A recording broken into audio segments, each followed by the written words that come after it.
Hello friends, welcome to happy home.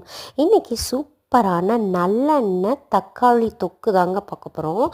அதுக்கு பழுத்த தக்காளியாக 1 கிலோ தக்காளி நல்லா வாஷ் பண்ணி அதில் இருக்கிற கண்ணெல்லாம் எடுத்துகிட்டு நல்லா கட் பண்ணி மிக்சியில் ரெண்டே ரெண்டு திருப்பி எடுத்துக்கோங்க. அதுக்கப்புறமா நல்லெண்ணெய் ஊற்றினோடனே நம்ம பியூரி பண்ணி வச்சுருந்தோம் இல்லைங்களா டொமேட்டோ, அதை போட்டுடணும். போட்டுட்டு அதுக்கப்புறமா காரத்துக்கு தகுந்த மாதிரி நான் 2 ஸ்பூன் மிளகாத்தூள், கொஞ்சம் மஞ்சத்தூள், உப்பு போட்டு நம்ம கிளறி விட்டு இதை க்ளோஸ் பண்ணி வச்சிடணும்.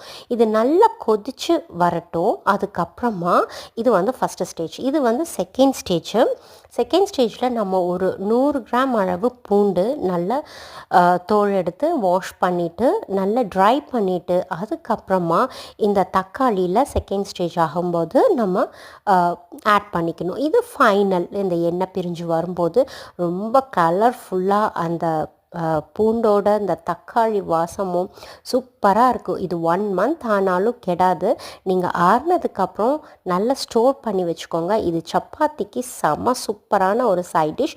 புளிப்பான தோசைக்கு எடுப்படாது, பட் ஃப்ரெஷ்ஷான தோசைக்கு சூப்பராக இருக்கும். பாய்.